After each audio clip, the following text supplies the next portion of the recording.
নমস্কার, awareness with দাসজিতে আপনাদেরকে স্বাগত জানাই।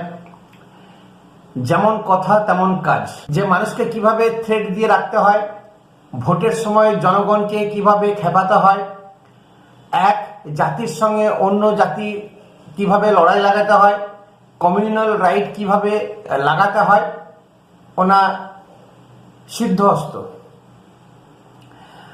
গতকালকে মোথাবাড়িতে যে কাণ্ড ঘটেছে, বিচারকদের আটকে রেখে, এবং যেটা দেখা যাচ্ছে ওখানে একজন হাইকোর্টের উকিল মোফারেকুল ইসলাম নাম ওপেন ডিএম, এসপি, ডিএসপি যত প্রশাসন আছে তাদেরকে তুই তুকারি করে আয়, চলে আয়, সামনে দেখে নেব।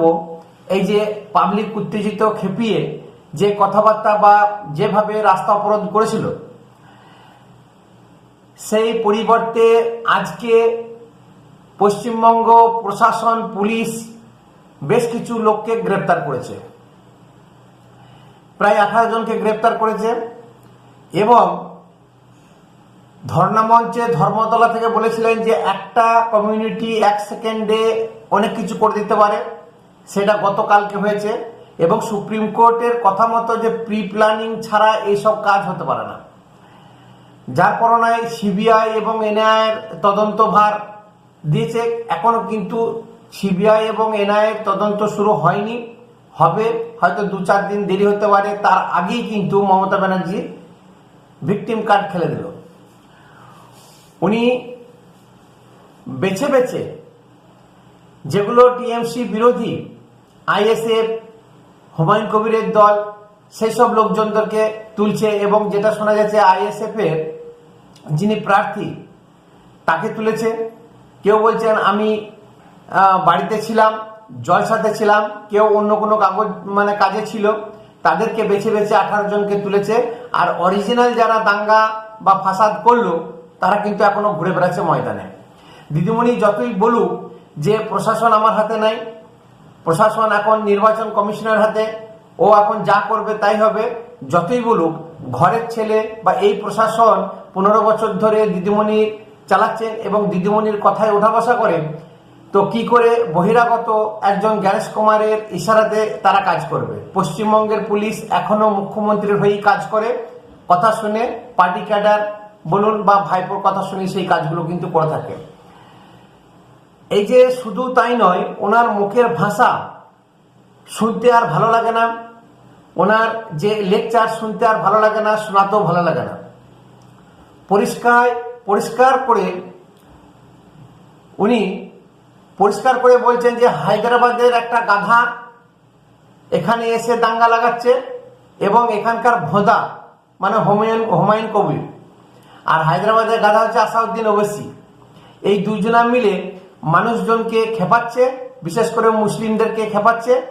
আমি বলেছি তোমরা ওদের কবলে পড়বে না, ওদের কাছে যাবে না, এই যে একটা বার্তা।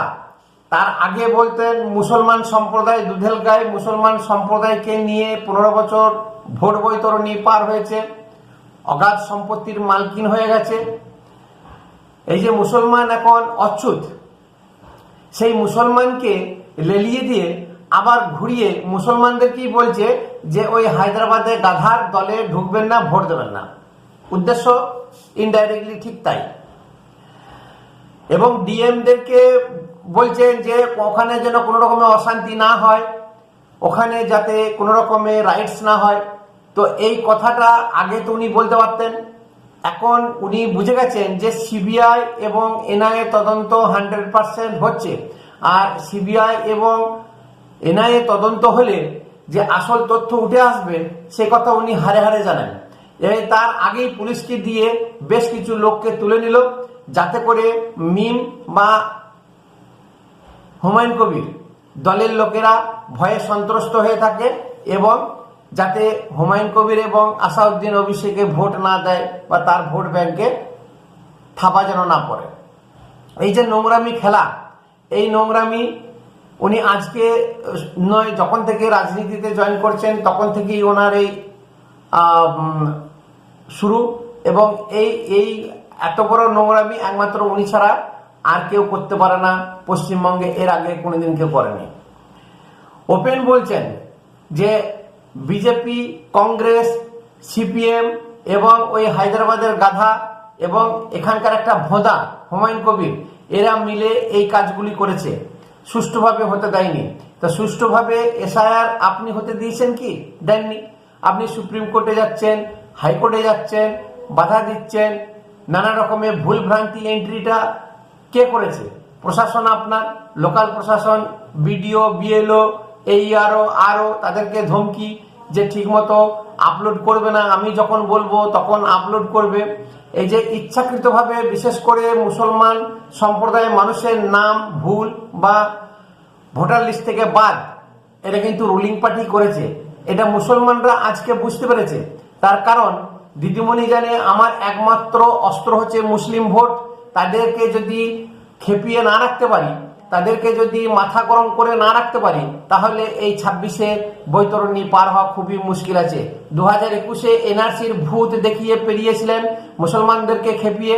আজকে মুসলিম সম্প্রদায়কে বোঝা উচিত। মুসলমান সম্প্রদায় এখনো কিন্তু বুঝছে না। মুসলমান সম্প্রদায় স্বপ্ন দেখছে আমরা গ্রেটার বাংলাদেশ পাবো, আমরা ভারত জয় করব, আমরা হিন্দু সম্প্রদায়ের বাড়িঘর জ্বালিয়ে তাদের সম্পত্তি ভোগ করব। এই ধারণা কিন্তু ভুল। এই যারা শিক্ষিত এবং যারা বিবেক আছে যেসব মুসলমানদের, তারা কিন্তু ওনার ফাঁদে পা দেয় না, এই কাজ কারবার কিন্তু করে না। ওনাদের বোঝা উচিত যে একমাত্র মুসলমান কি ব্যবহার করছে, দাঙ্গা বাজাবে মুসলমান, মারবে মুসলমান, মরবে মুসলমান, এবং এই মুসলমানকে নিয়ে যে যত কারসাজি। তো মমতা ব্যানার্জি নিজের ভোট ব্যাংক, নিজের পার্টিকে রক্ষা করার জন্য বেছে বেছে বিরোধী পক্ষদেরকে যে তুলে নিয়ে যাচ্ছেন, আশা করি আসাউদ্দিন ওয়াইসির কাছে যে এই গাধা শব্দটা যদি পৌঁছে যায় তাহলে কি অবস্থা হতে পারে সেটাই এখন দেখার। এবং আসাউদ্দিন ওয়াইসি নিশ্চয়ই শুনবে, আজকে মিডিয়ার যুগ, ইলেকট্রনিক্সের যুগ, ওনার কাছে নিশ্চয়ই এর মধ্যে চলেও গেছে হয়তো। উনি নিশ্চয়ই তার দল প্রতিবেদন দেবে, হুমায়ুন কবির প্রতিবেদন দেবে, ছাড়বে না। এদিকে নওশাদ সিদ্দিকী তার দলের লোককে ধরে ঢুকিয়ে দিয়েছে। এই নানান যে মুসলমানকে নিয়েই কারবার, উনি কিন্তু এই নোংরামি খেলা আজ রাজনৈতিক জীবন যতদিন শুরু হয়েছে সেই তখন থেকে কিন্তু শুরু করেছে। আজকে মুসলমানদের বোঝা উচিত মোথাবাড়ি একটা আতঙ্ক কেন্দ্র হয়ে গেছে, মোথাবাড়ি একটা আতঙ্কের স্থান হয়ে গেছে। মোথাবাড়ি, বেলডাঙ্গা, রেজিনগর, মালদহ, মুর্শিদাবাদ, এই টোটাল এই ডেমোগ্রাফিক টোটাল চেঞ্জ হয়ে গেছে। বাংলাদেশের সিকিভাগ মানুষ এবং জঙ্গি মানুষেরা আজকে মুর্শিদাবাদ, যে সমস্ত এই দেশীয় মুসলমান এবং হিন্দু, তাদের জীবন নাস্তানাবুদ করে দিচ্ছে। এবং ভবিষ্যতে এদের জন্য মুর্শিদাবাদবাসী, মালদাবাসী, এদের কপালে অনেক দুঃখ লেখা আছে। আর মমতা ব্যানার্জির ফাঁদে যারা পড়েছে বা এখনো পর্যন্ত যারা বুঝছে না, তাদের অবস্থা সত্যি খুবই খারাপ হবে। তার কারণ হচ্ছে যে সক্রিয়ভাবে লড়া আর ফাঁদে পড়া এবং ভরকানো ভাষণ শুনে বা কথাবার্তা শুনে যারা ভড়কে যায়, তাদের জীবন কিন্তু দুর্বিষহ হতে বাধ্য। নমস্কার। ভিডিও ভালো লাগলে শেয়ার করবেন, একটা সাবস্ক্রাইব করবেন এবং কমেন্ট অবশ্যই